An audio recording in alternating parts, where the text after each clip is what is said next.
49 అంటే సంతానం, 49 అంటే సంతోషం. పల్లె పల్లెకు గులాబీ దండు, రైతు వేదికల్లో సమావేశాలు, కాంగ్రెస్ కుట్రపై పోరాటం, ఉచిత విద్యుత్తే పార్టీ అజెండా, రైతు సంక్షేమమే సర్కార్ లక్ష్యం.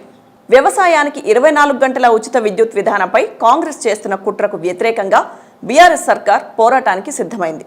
రాష్ట్రంలోని రైతులకు అండగా నిలుస్తూ పల్లె పల్లెకు వెళ్లనుంది. సాగుకు 3 గంటల కరెంటు చాలన్న కాంగ్రెస్ విధానాలను గ్రామాల్లోని రైతు వేదికల సాక్షిగా నేతలు నిలదీయనున్నారు. 3 పంటలే బీఆర్ఎస్ నినాదం, 3 గంటల కరెంటు కాంగ్రెస్ విధానం పేరుతో 10 రోజుల పాటు ఈ సమావేశాలు నిర్వహిస్తారు. కాంగ్రెస్కు మద్దతిస్తే ఉచిత విద్యుత్ రద్దవుతుందన్న విషయాన్ని ప్రజలకు తెలియచేయబోతున్నారు. ఇప్పటి వరకు నిరసనలు, మీడియా వేదికగా విమర్శలకే పరిమితమైన లీడర్లను పల్లెబాట పట్టించేందుకు అధిష్టానం ప్రణాళిక రూపొందించింది. ప్రజలు రైతుల మధ్యలోకి వెళ్లి వారి మన్ననలు పొందాలని ఆదేశించింది. ఇందుకోసం ఈ ప్రత్యేక కార్యక్రమాలకు పిలుపునిచ్చింది. రైతు వేదికల వద్ద ప్రతిరోజు 1000 మందికి తగ్గకుండా సమావేశాలు నిర్వహించి చైతన్యపరచాలని సూచించింది.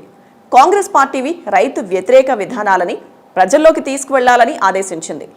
బీఆర్ఎస్తోనే రైతన్నకు భరోసా అనే అంశాన్ని వివరించాలని నేతలకు సూచించింది. ప్రభుత్వం అమలు చేస్తున్న రైతు సంక్షేమ పథకాలపై అన్నదాతల నుంచి అభిప్రాయాలను సేకరించేందుకు బీఆర్ఎస్ సిద్ధమైంది.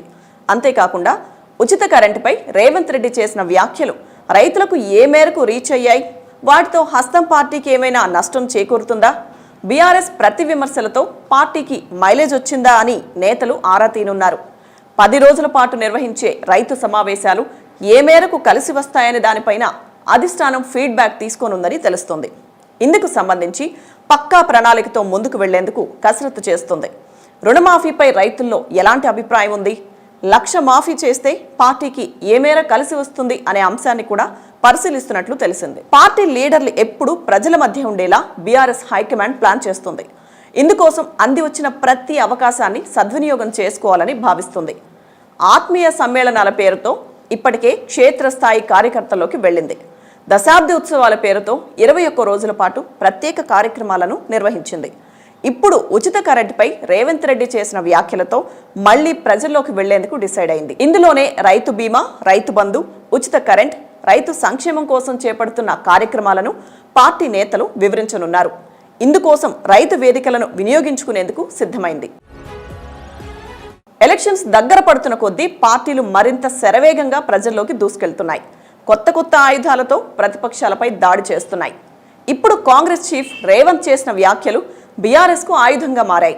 రైతు ప్రయోజనాలే పార్టీ అజెండా అంటున్న బీఆర్ఎస్కు ఈ కార్యక్రమాలు ఏ ఫలితాలు ఇస్తాయో వేచి చూడాలి.